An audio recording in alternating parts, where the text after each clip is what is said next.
All right, welcome back to another episode of the Jacob Johnston Show. Yes, I don't do a daily episode just when I have something to talk about, and here I do have something that I want to be able to talk about here, and that is, well, more about the riots that are going on, but also about the Spygate hearings. And so we'll start off here a little bit light as well, we wait for some people to catch the live stream and come on. Now, I do want to say something here regarding Antifa. Where are you at? Where are you at? You said you were coming for Royal America, right? That you were coming for us. That you were going to come and invade us. And we've been waiting. Where are you at? Huh? I mean, come on. We stocked up waiting for you to come. We've been waiting for you to show up so that we could just wipe you out completely. I mean, come on, you issued the challenge. So where are you at? Chances are they tucked tail and ran after they did an analysis here. So let me explain here why Antifa's threat to rural America was met with laughter and excitement by rural America. So you understand that rural America is the most populous gun-owned part of the country, right? We've had guns handed down from parent to child for generation. And here's a newsflash. Some of the guns that have been, outlawed, well, because of the exemptions of them having been previously owned, yeah, there are still automatic weapons that are available. Some of them, yes, because they've been passed down through generations from parent to child. But let's also take a look at why Antifa's threat to come for rural America was met with laughter, other than how heavily armed we are. Do you understand the terrain that you would be coming for? All right, so you're talking about not only people who have, the most guns.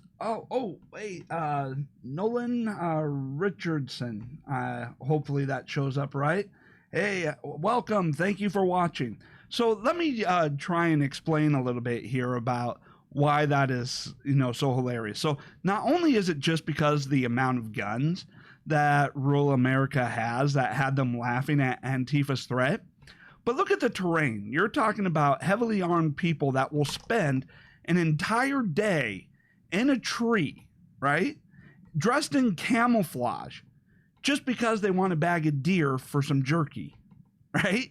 You understand how many structures are out there, in rural America that are camouflaged to blend in with the natural surroundings in order to get some ducks?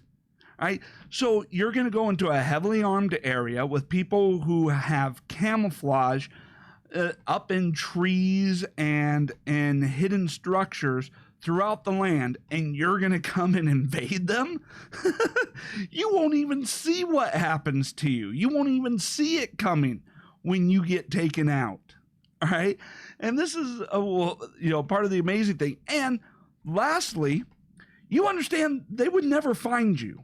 Right?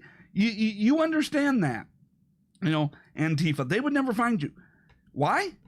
Do you know how fast, pigs and hogs would devour you? You would come to Royal America and you would disappear. You would end up on that old show, Unsolved Mysteries, right? You wouldn't even see us. You would have to check all the trees, to which there are plenty of.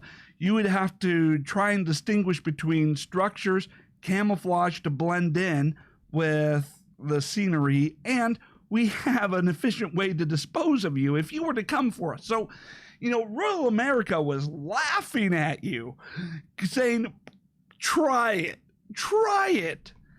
And we haven't seen anything. We got excited because Antifa would have just disappeared.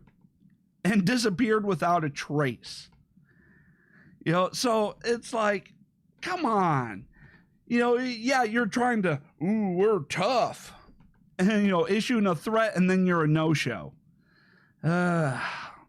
I mean, did you really think it out? I mean, it would be hard enough for the military to come through and do a ground assault on rural America due to all of the hidden structures. And I mean, I can go down to the local sporting shop store and I can buy a tree stand, go 30 feet up into a tree, hiding in camouflage with what? Handgun, rifle, shotgun, ARs, and everything else that has been passed down from parent to child. Jeepers. I mean, we've been waiting for you. Where are you at? Okay. So, yes, let's see here. Got quite a bit of interaction on here for Twitch. And,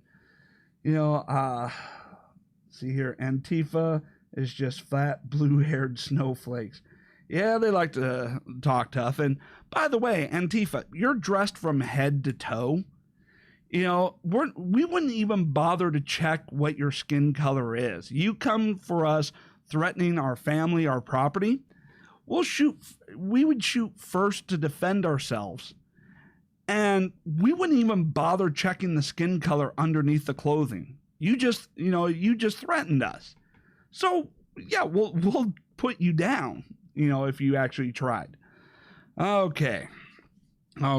So now let's go in and take a look at this, everything that is going on. I mean, we've talked about how the riots and all that really have nothing to do with George Floyd and what happened to him, how it doesn't make sense, that there are protesters and then there are rioters. We've asked, what is the justice that they are seeking when the officers have already been fired, arrested, and charged with murder? So was that, skip trials whenever there's an angry mob for people to publicly torture and execute? We've gone through and we've asked how, TVs from, Target and Walmart equate to justice and all of that, and how really what we have here when it comes to what's going on is we have actual protesters and then we have criminals, rioters, and looters. And I wonder how many people involved in the arson and the looting and the vandalism were people that the Democrats had released from jails and prisons with the excuse of COVID-19. But when we go through and we analyze the areas that are being targeted, Asian is COVID-19. Okay, Asian is COVID-19 real? I mean, yeah, COVID-19 is real, but as far as how serious of a threat it is kind of dependent. I'm trying to, be able to interact with, chat here, and going through, and there's a lot of interesting stuff that has gone on with COVID-19. But the point of this broadcast, so we don't get sidetracked, is not about COVID-19. All right. So in any event, when we go through and we analyze this, what do we see here? We see that the rioters, have gone through and they've killed more black people than those 4 police officers did. Right. And the Democrats are celebrating the rioters and, saying that these are heroes trying to fight for justice. And it's like, well, who's going to get justice for the black people who have been killed? We have officers hundreds of miles away, in different states from where what happened to George Floyd happened. And they're just being randomly attacked, killed, assassinated. What kind of justice is that? That's not justice. But we see that more black people have been killed by the rioters, and we're asking, well, where's the justice for them? While the Democrats are celebrating it. And I will reveal what the big con is at the end, and why the Democrats and the media are trying to conflate the rioters with the protesters. Right now, we also see that, the areas, we have minority-owned businesses being looted and burnt down. We see people's homes being burnt down. In the last stream that I did, I showed, an article where people were setting fires to homes that still had kids in them. We see that, the black communities, their entire neighborhoods are being burnt down, vandalized, completely destroyed. their life's, work gone, their ability to provide for their families, being decimated by all these rioters. And the Democrats, they're cheering it on. The Democrats, they're out there, right now celebrating the complete and total destruction of minority communities. All of this that is setting minority communities and all the gains that they have made are being set back by these rioters. And the Democrats are celebrating it. Why? Because the Democrats have been an oppressive party that has been attacking minority communities for over 200 years. The only thing that's changed is how they market it. So now, instead of marketing the destruction of minority communities and the death of minorities as, based off of racial superiority, now they, do the exact same actions and call it social justice. Right? They do the exact same actions that they did back in the days when the Democrat-led Ku Klux Klan. They're doing the exact same things. They just market it as we're helping them rather than actively trying to destroy them. I mean, it's just like, Hitler tried genocide, right? And, we condemned it. We went out there and, forcefully, shut that down, right, through World War II. But now the Democrats come out and they do it, and they start engaging in genocide, but they call it reproductive rights, and then it's celebrated. I mean, I'm sure Hitler would love to have had the marketing ability of today's Democrats, where they do the same atrocities, they just give it a different marketing plan. And that's how they go through and they get away with it. Now, here's where the big con will come in, and that is 2022. When the same Democrats who are out there celebrating the complete destruction and annihilation of minority neighborhoods, ruining the lives and livelihoods of minorities, the same Democrats that are celebrating the rioters who have killed more minorities, are going to come back in 2022, point at the buildings that they celebrated being burnt down, and they're going to go, this is the result of the systemic failures of capitalism.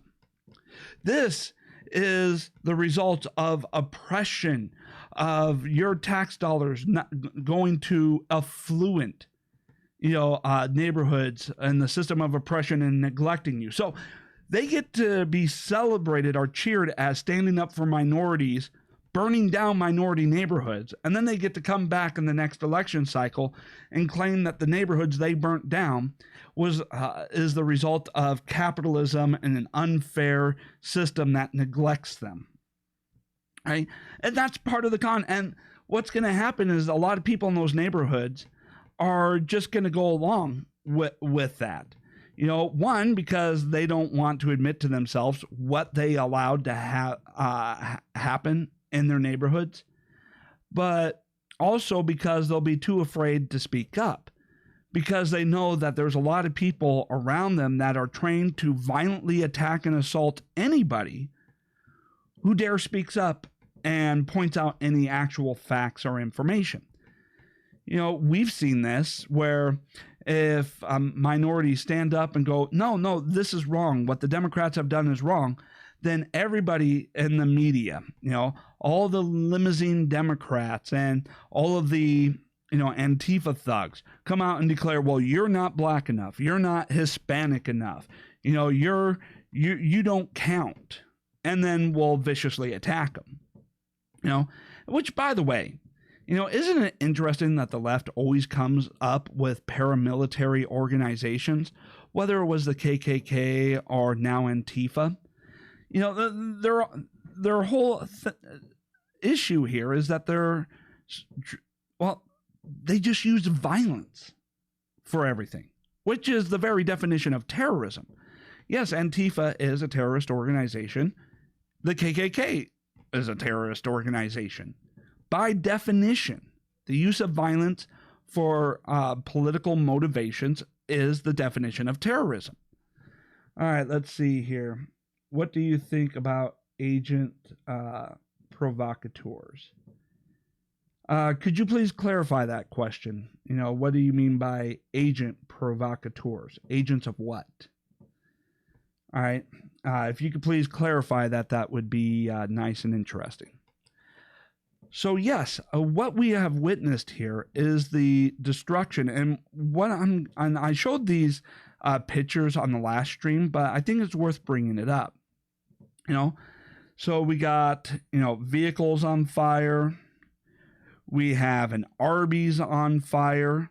And by the way, these are jobs that probably won't come back to those neighborhoods. Yeah, they may come back to the cities, but they're probably going to relocate to the parts of the cities that, may have been left untouched. Because why would they set back up in an area where they're likely to be burnt down, which is only going to leave, less jobs, and plus the small business owners, which, by the way, Arby's, just like McDonald's and Burger King and all of that, is a franchise. It's owned by a small business owner who pays a licensing fee to the corporation for the rights to the names and the recipes. All right. And this. So why would any of these, businesses, come back? And for a lot of these businesses, who are owned by small business owners, they don't have the money to bring the jobs back. This is a complete destruction. And if we take a look at other areas from past riots, how long it took them to be able to recover. And we already know what the 2022 narrative is. They're going to use all of this to try and claim it's a failure of capitalism, which, I do want to point out here. You notice that with all the fires, the black smoke, and all the paint and tar and all that, no one on the left is talking about the environmental impact that is having and its effect on climate change. I mean, they're not condemning anybody for it. I mean, just kind of a bit of a side note on that. Let's see here. Like people, the cops send in to stir up trouble so they can move in on the protest. Oh yeah, I mean we're talking about people like Antifa, who have gone in and infiltrated the protests to turn them violent. I believe I alluded to that, where there's a difference between actual protesters and then the terrorist thugs that are looting and committing arson. But there are also people online that are just doing everything they can to agitate, or they use manipulated photos, or they put out deliberately false and misleading, comparisons. Like I seen one where, they're showing a picture of, right-wing protesters standing at the Capitol, and yeah, they had guns. And then, saying that Trump supported this, and then they show, moments of earlier in the day before the protests got violent and go, but Trump condemns this. And it's like, no. The people, at the courthouse protesting, yeah, they had guns, but, they're exercising both their First and Second Amendment rights. No one got injured. No one got killed. No property was damaged. Nothing was set on fire. And then what Trump is condemning is this, that you're trying to claim is a peaceful protest. There's quite a difference between the two, don't you think? Between a protest in which no violence, nobody gets harmed, no damages, no fires, and a protest in which people are getting killed, property is being, burnt down, houses are being burnt down before they even bother checking to see if the kids are out. I mean, there's quite a bit of a difference, but they're trying to ignore all of the violence and all of that and trying to say, oh, this is somehow peaceful, But, I do want to give credit where credit is due, that there are protesters out there now that are now taking out the violent agitators. And when I say taking out is, I wish I would have saved the video, but there's a video out there where some Antifa thug is, trying to smash up the sidewalk in order to get rocks to throw at the police. And the peaceful protesters swarmed him and handed him over to the cops. Right? So, again, you have to keep dropping my pen. You have to separate out the actual protesters, who I support, by the way. If you're out there peacefully protesting and you're advocating that, hey, maybe we take a look at what happened with, this situation and other instances of, police abuse. There was an instance, a couple of years ago, down in Texas, that was almost exactly the same. A suspect was pinned down by the police. The police had him handcuffed behind his back, zip tied his legs, but went even further and injected him with a sedative. Had, the ambulance come through and inject him with a sedative while he had both knees on the guy's back. And so here it was. We had a situation where a guy was on his stomach, handcuffed behind his back, legs zip tied and injected with a sedative while he was being suffocated to death by the police officer. And there wasn't a peep from the media whatsoever. Why? Because both the perpetrator and the victim was white. And that's another issue here, is we see a lot of people trying to hijack this and trying to claim that this had to do with race and that this was racial issue, or that, the few police officers that do engage in police brutality, is somehow only targeted towards minorities, people of color, black people. And the facts, the evidence, debunks that this is an issue that, your skin color doesn't actually matter or play a part in this. Everybody of every skin color has suffered from a police officer who, made up of all skin colors. Right? This isn't just an issue that targets, black people. Now, saying that, I do also want to clarify that when we talk about bad police officers, right, we're talking about a small fraction, less than 1%, and yet all police officers get, this broad brush. And people go, well, why does this keep happening? What are, the solutions? Now, we already know what the solution is. In fact, the solution is rather quite simple, but we always get distracted from looking at the problem and the solution because of agitators that just want to score political points and incite violence. So when we take a look at instances where there was a legitimate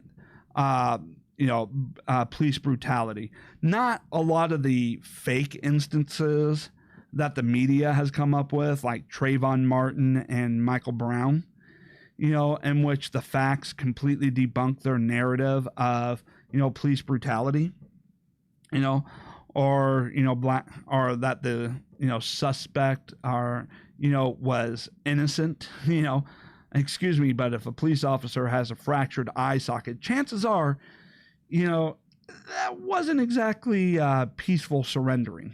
Something tells me he was in quite a bit of a fight. But in any event, and we can go through the autopsy report, the forensics, and all of that. But, that kind of goes off a bit besides the point. But when we take a look at legitimate, police brutality, it's not like, these police officers had spotless records and nobody saw it coming. The issue was they couldn't get rid of them because of the unions.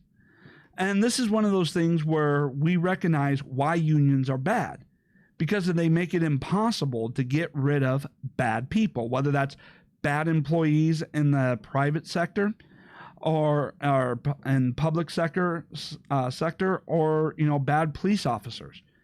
It's almost impossible to fire them before it gets to this stage of brutality because of the police union. So if you got rid of the police unions and made it easy to fire bad cops, we would have even lower instances of this. Now, when I go through and I say bad cops, we may be talking about what? 1 out of 2,000 cops may be bad. Now, you're not going to get 100%, perfection here. And let's see here, the comment, I don't think intelligent people think police brutality only targets one race. I think it deals with the proportions. And well,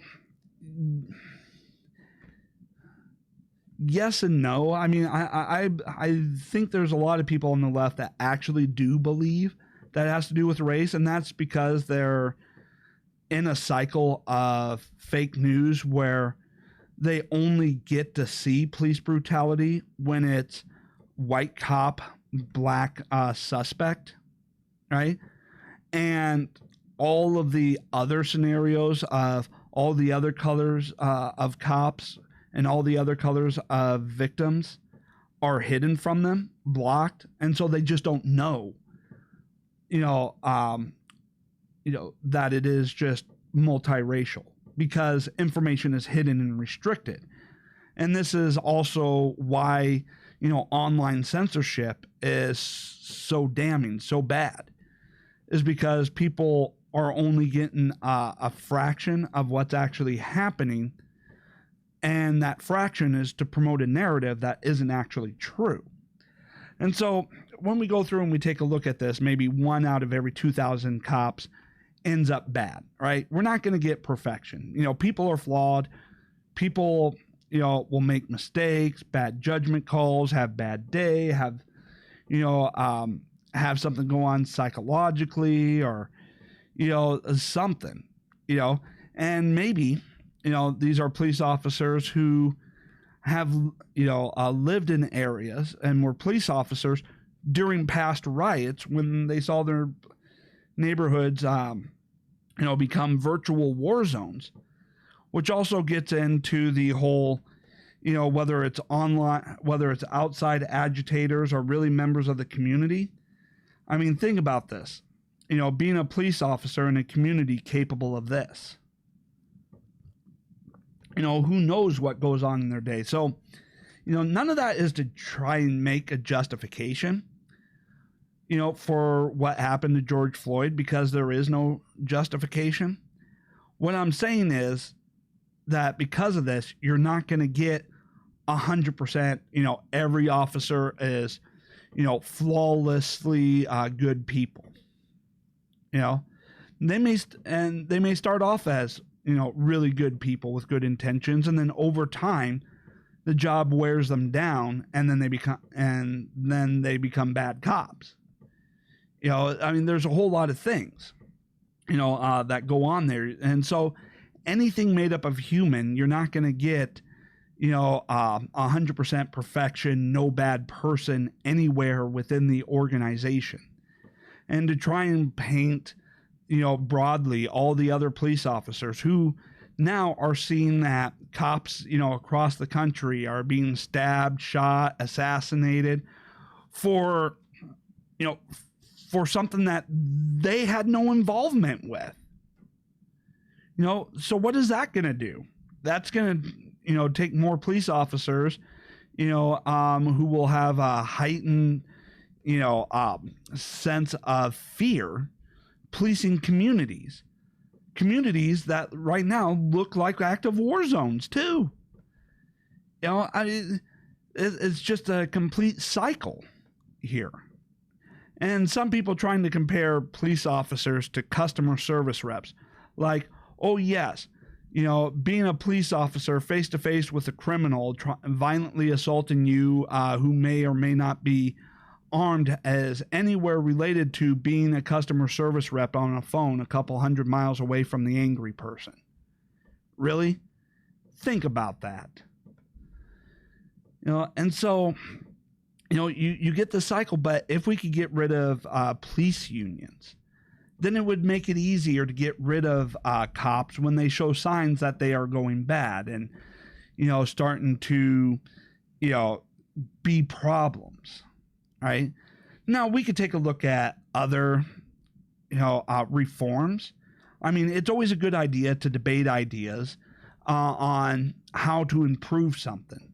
Because if we know that we have a situation in which there's no way to get 100% perfection, well, then we got what the private sector might call Six Sigma, which is, a process by which to improve quality and reduce errors. I mean, they're always looking for ways to improve a process and, remove, eliminate, or reduce defects. And we should be open, to ideas. Now, does that mean all ideas are good or valid? I mean, you got some people saying, well, they should shoot him in the leg. Do you know how incredibly difficult? Do you know, that how unlikely it is that someone moving around a lot, you're going to be able to get them in the leg? Now, if we want to try and promote that idea of maybe they should try and go for the legs, then we need to start equipping all police officer guns with laser scopes, to kind of help out with the aiming for the legs, with that. But even by the time they got the target, they pull the trigger and all that, the suspect's already moved and they can completely miss. And if they're on pavement, what's the chances of casualties from the ricochet? I mean, we could try and go through and, debate things and such. Should we add more options for non-lethal weapons? And, always, yes, continuously training police officers, would be good. I mean, we can debate ideas as long as both sides are willing to debate. But when you have one side who is committed to debating and the other side just violence burn everything down, we're not going to get to the solution. So I support those who are out there peacefully trying to advocate for the idea that we need to look at, more ways to try and improve, policing and police training and reducing, innocent people, dying at the hands of some bad police officers. Yeah, I support that. We should always be looking for ways to improve everything. I mean, I don't get where the disagreement of that would be.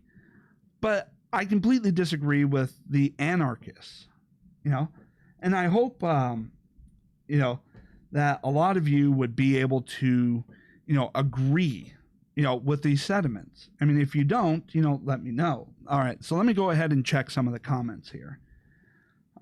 Let's see here. I mean, the numbers exist, so one can look at the proportional numbers. Like people, the cops send in to stir so they can move in on the protesters. That the cops send in. Now, if you can provide me any evidence that the cops are sending in people to, cause agitation and stir up trouble so that they can move in, I would like to see that. I mean, I've seen some people trying to use, manipulate pictures and videos in order to create something that isn't there. Like I saw one video where they were supposedly saying that the police officers were destroying their own vehicles to blame it on the protesters.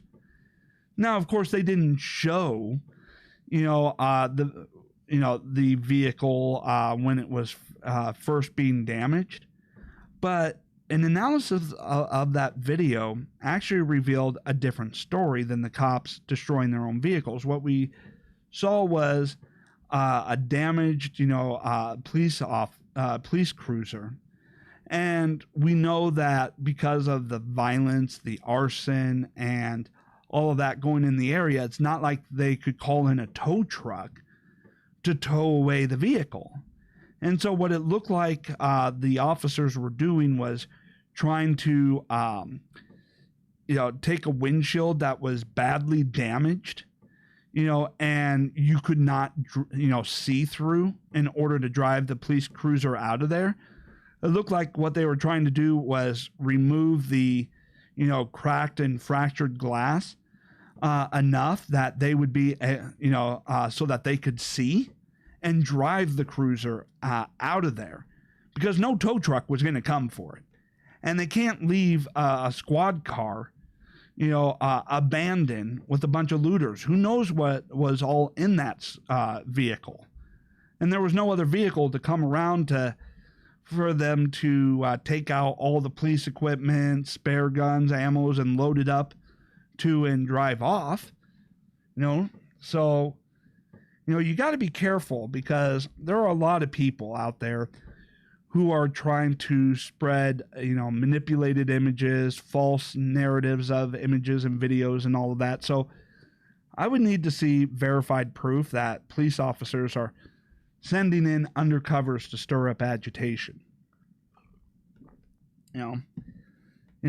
Because believe it or not everything you see on the internet is real, and the technology of deep fakes has gotten quite impressive, and that's going to be an issue that we're going to have to deal with going forward. How to deal with deep fakes. Now I don't know whether you have something that I haven't seen that proves that point. What I am saying here is that what I have seen have been manipulated or presented as a false narrative, purporting to show something that it didn't show, or purporting to show something at a protest when the picture itself was actually taken somewhere else, or at a protest from years ago. So we gotta try and do a little more fact checking and find out how to deal with the issues of deep fakes. So that's kind of my take here on what's going on with the protest and the rioters and all of that, is that the Democrats are celebrating the burning down and destruction of minority neighborhoods, and doing so while positioning themselves as some civil rights leader. And then later on in 2022, they're going to come through campaigning through those same neighborhoods and try and say, look at all these burnt out buildings. That's the result of capitalism and, an unjust system that neglects them. Of some sort. Okay, so other than the protests and the rioters, there, let's see here, before I go on here. So from what I've gathered, violent protests are never warranted, no matter the circumstances. Well, yeah, violent protests are not warranted, now, as far as no matter what the circumstances, you might need a clarification, because I know you might be going off and saying, oh, what about the revolution? And we can, I guess talk about that at some point in time here. But what are the violent protests, for? They're saying they want justice, but the police officers have been fired, arrested, charged with murder, and awaiting trial. What are the violent protests trying to accomplish? Trying to get the officers handed over without a trial for public torture and execution. It's an issue where violent rioting, burning things down, never accomplishes anything. In fact, the only thing it's done is distracted people from what happened to George Floyd, and has ended all debate over the best solutions to prevent another George Floyd incident from happening. See, that's one of the things that a lot of people don't seem to understand, is that the violent protests, or the violent, rioting and basic acts of terrorism, by and large, have the exact opposite effect of what those who support it claim they are doing it for. Because we had an issue with George Floyd in which everybody agreed. Everybody agreed what that officer did was wrong. Everybody agreed that those officers should be punished. Everybody agrees that we should be debating the reforms to prevent such incidents from ever happening. So everybody already agreed on all of those points.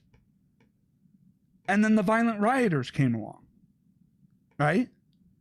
And while everybody still agrees on the same points, that conversation is being buried under the violence. So what's the point of violently rioting to try and, demand something, claiming that it's to demand something that everybody already agreed on and we're already trying to get the debate going on the best solutions?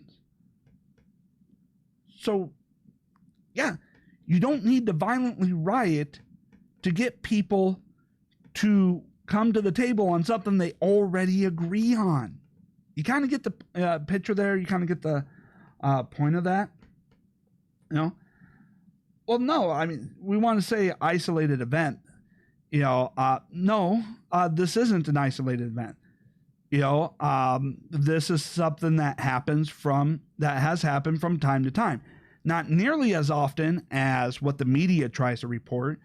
I'd say about maybe 90% of the incidences that the media has tried to report it, as being police brutality were not actually police brutality. But, again, this isn't isolated as, things like this have happened, maybe legitimately, every few years, and saying that one out of every, I don't know, I'm just going to pick a number here. 1 out of every 2,000 police officers are bad. Well, yeah. So if you have, 10,000 police officers, that means there's there's likely 5 bad police officers. Each one of them doing something, by definition, would not be an isolated event, but it's not, a widespread, issue either. It's an issue where, by the fact that, police officers are human, you're not going to get 100% perfection. But that just means, that because of, the position that the police officers are in, we should always be open to debating the best way to reduce bad police officers and reduce, the amount of events that could potentially happen. It's somebody saying that it's staged. Could you please clarify, what you mean by it's staged? All right. But, going on here, there's some further things that are going on besides the riots, that I'll get to. And if you clarify what you mean by it's staged, I'll come back to this, and all that. But there was also the hearings on Capitol Hill about Spygate. Of course, the Democrats who, engaged in massive abuse of power to use government to target political opponents, don't want to have a conversation about that. Why? Well, because they all supported it and they were all complicit in it. Just like when they used the IRS to target, their political opponents. This time they used the FBI. And what's interesting is I have sent, my senator, Chuck Grassley, Joni Ernst. I have sent even to Ted Cruz, to Lindsey Graham and all that, damning evidence proving that the entire, claimed predication for why they opened the investigation was completely bogus. And I've talked about this on previous shows. See here, how did the Black Lives Matter movement start? Is it financed? Well, as far as finance goes, I mean, when you gotta... All right, so let me talk about the Black Lives Matter movement and all that. I mean, I kind of get what they are, stating here.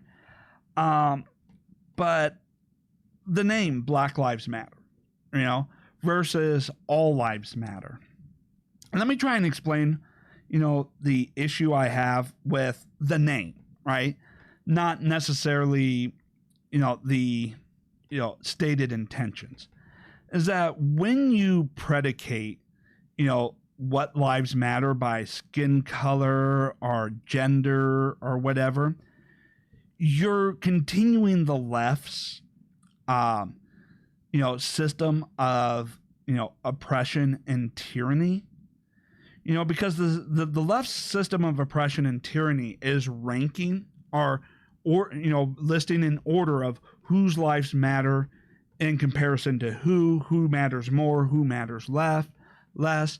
And when you come up with names like Black Lives Matter, instead of All Lives Matter, it seems like you're just continuing that same system, but you're just trying to prioritize the ranking of whose lives are more or less important than others versus all lives matter equally.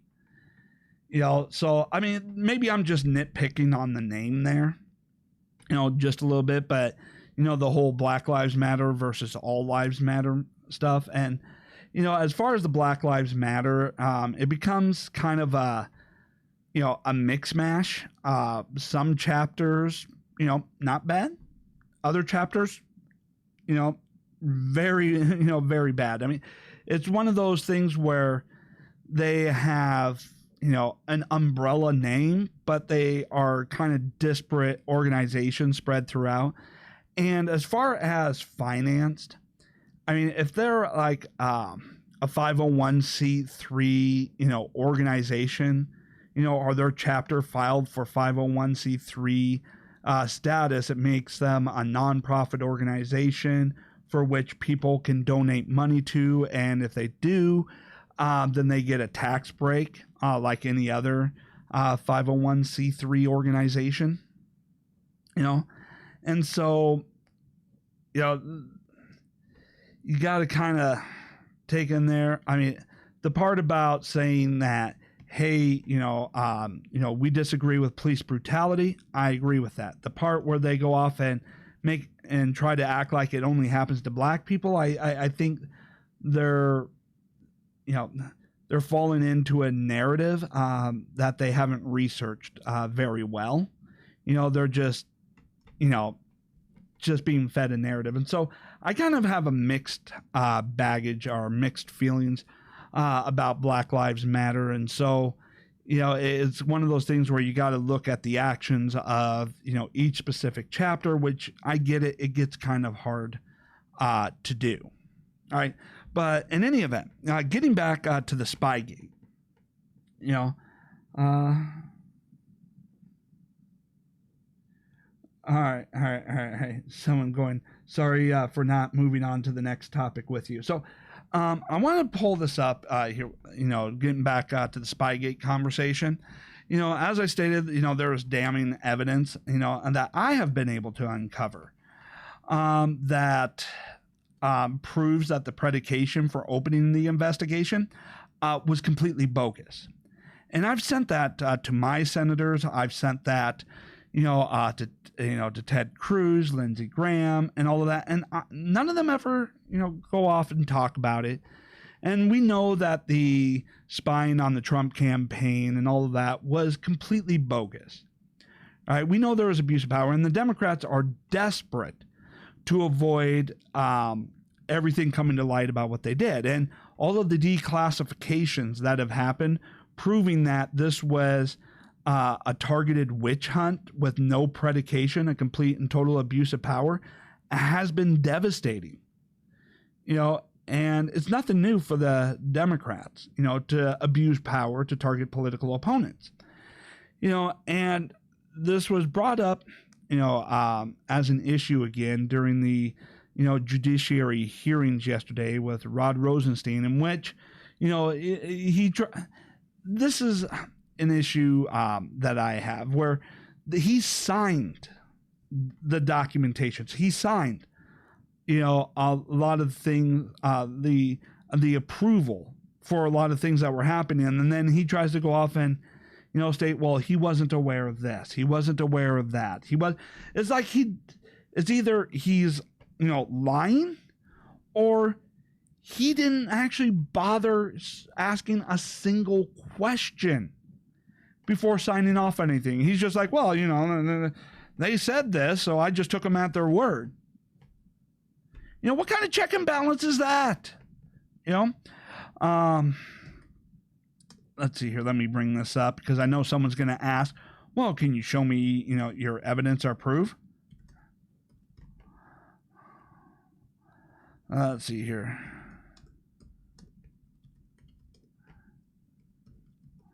Okay, so one of the things that was brought up in there was this issue that part of the predication was George Papadopoulos.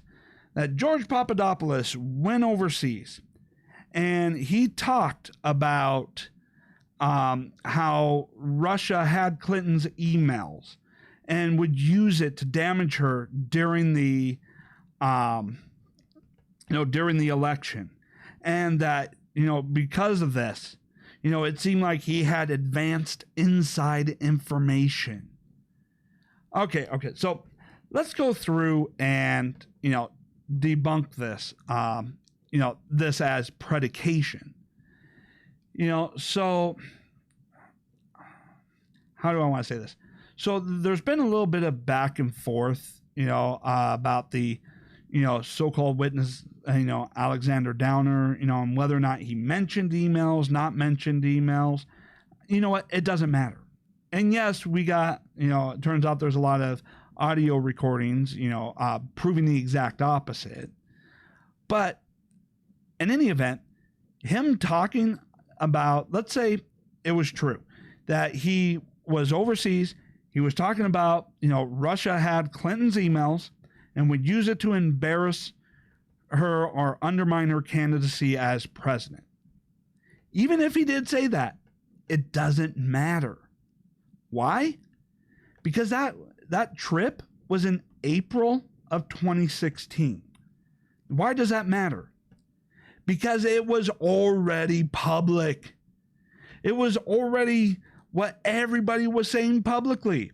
At that point, people had already been writing for 18 months how Russia, China, North Korea, even Germany, the media was reporting as having hacked Hillary Clinton's emails. Right? I mean, this was, daily reporting by this point. Not only that, but, which, by the way, we don't know if it was actually Russia who released the emails. When you have, 4 or 5 different people, probably a half a dozen countries, all of whom hacked her emails, we don't know, out of everybody who hacked her emails, which one of them actually released it. Just want to point that out just for one moment. But the idea that Russia had Clinton's emails and then would use it to undermine her candidacy was already so widely part of the conversation that Forbes magazine, Forbes.com, had already said the exact same thing 2 months before Papadopoulos went overseas. So let me get this straight. Papadopoulos saying something that everybody was already saying was a sign that he had some advanced inside knowledge warranting an investigation. That's just like saying if you repeat anything that you read or watch in the news around the water cooler, that somehow becomes predicate for an investigation for you having some sort of inside intimate knowledge, just because you regurgitated what the media was already saying. Now, some of you are going, oh, well, where's your proof on this? Well, you know what? My proof is Forbes. Look at this. If you go back and take a look at when Papadopoulos went overseas and made that statement, it was in April of 2016. Here, Forbes, February of 2016, 2 months earlier. What if Vladimir Putin has Clinton's emails? Okay, what if he did? Well, let's kind of scroll down here a little bit. Stupid pop-up commercial. All right. Let me just get rid of that. Let me Ah, dang it. I hate it when it does this. Okay. All right. So, I mean, you can go through here and read this himself, but, consider Vladimir Putin with a full inventory of Clinton's emails, KGB training, running an agent, blah, blah, blah, blah, blah. Okay, so we come down to here, different ways in which he could use those emails. And they go, well, if he preferred Hillary's Republican opponent in the general election, he could release enough incriminating information that could not be traced back to the Kremlin, of course, to scuttle her candidacy. And for those who believe Putin would not dare interfere with the U.S. election, consider, strange flirting, yada, yada, yada. So 2 months before Papadopoulos even made that trip, Forbes magazine, Forbes.com, already wrote a piece saying the exact same thing. So how does repeating that 2 months later provide predication for opening up an investigation? Can you explain that to me?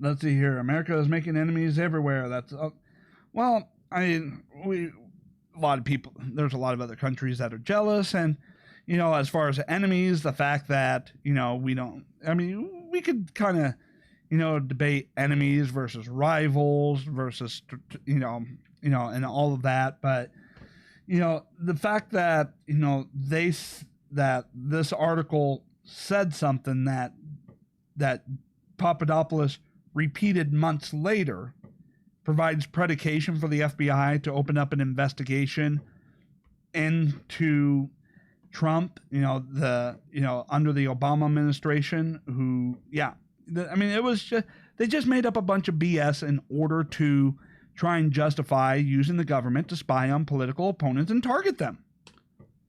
And then have that morph and escalate into directly punishing anybody who would dare, run against the Democrats.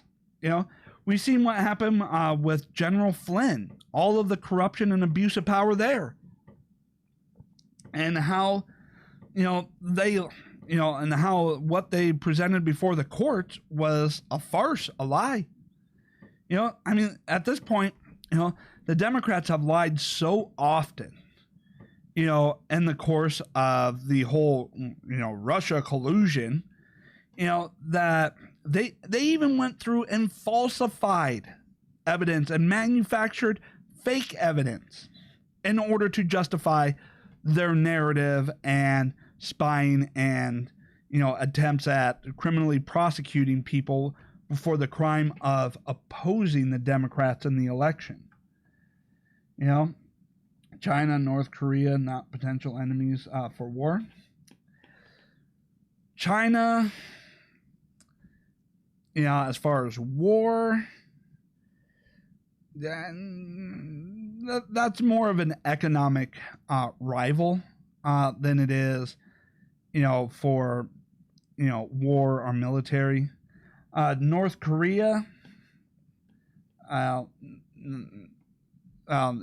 North Korea, I get why China kind of backs North Korea in order to, have a buffer zone, between them and a democratic country such as South Korea. But as far as it goes, you can look at every country in the world and they do have, enemies. If you actually go through, and this is what's crazy, some of our allies are enemies with each other. You do understand that, right? That we have allies, ally A, ally B, who were allied with both of them, but ally A and B are enemies with each other. And you understand, how crazy that is. That's, kind of a disparate, issue. If you play the 7 Degrees of Kevin Bacon, we're allies and enemies in one way, shape, or form with just about everybody, right? The people we're allied with on one issue, we're enemies and opposition to on another issue. and this may be one of the strange things where I'll agree with something that was said on the Daily Show. But when you take a look at our alliances and all of that, it seems like, the United States is running a proxy war against ourselves in some instances. I mean, we can go through and we can, have a conversation about China and all that on another show. That's not necessarily what I came on here to talk about. I wanted to talk about the riots and Spygate.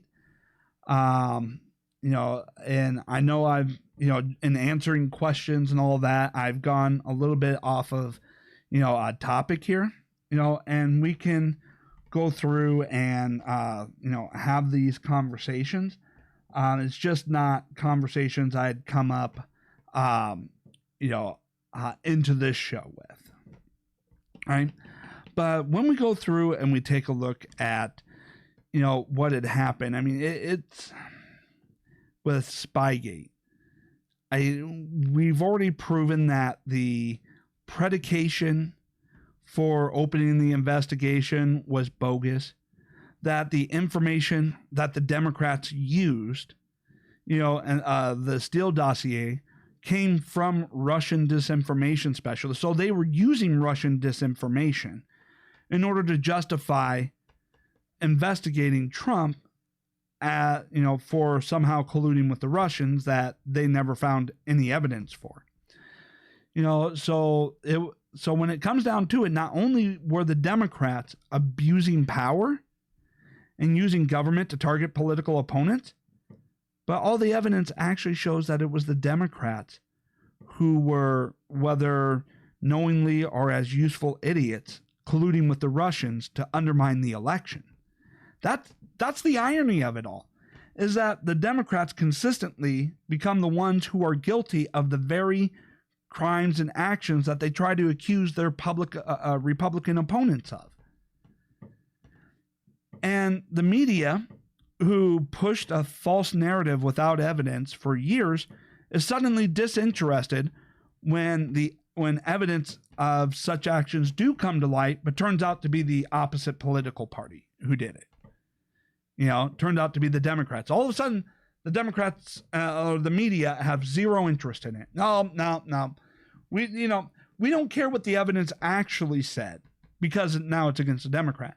We don't care that the Democrats altered documents in order to, manufacture evidence. No. That doesn't matter. We only wanted to report it against Trump, even though there was no evidence of it, because in the reality, the media are not journalists. There isn't a single journalist at CNN, at NBC, at MSNBC, or ABC, or any of that. They're nothing more than the marketing wing of the Democrat Party. They're political hacks. They're political activists. They're not there to tell you the story. They're there to tell you a story.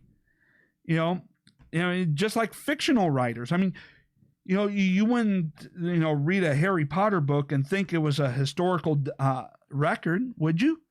No. But what the media wants to do is write a fictional story like Harry Potter, but tell you that somehow that is a real historically accurate event. Because in the end, when you take a look at history over how democracies are overthrown and replaced by brutal dictatorships, it's always been with the help of the media. An arrogant media that believed they were the true power behind the power. That because they controlled the information, they controlled the minds. And after they helped overthrow democracy and install a brutal tyrant, that brutal tyrant immediately consolidated power and got rid of all of the journalists and media personalities, threw them in prison, hung them, killed them, whatever, and then replaced them with people he would easily control. Because, because that brutal dictator already knew how dangerous the media would be to their power. So the first thing to do is get rid of them in one fell swoop. And the media in those countries are always surprised when the brutal dictator that they helped, get into power turns on them. So in any event, where are we at here for time? Okay. So we're at probably about an hour here. So I'm going to go ahead and I'm going to, end the show right here. Thank you so much for your time and attention and tuning in here.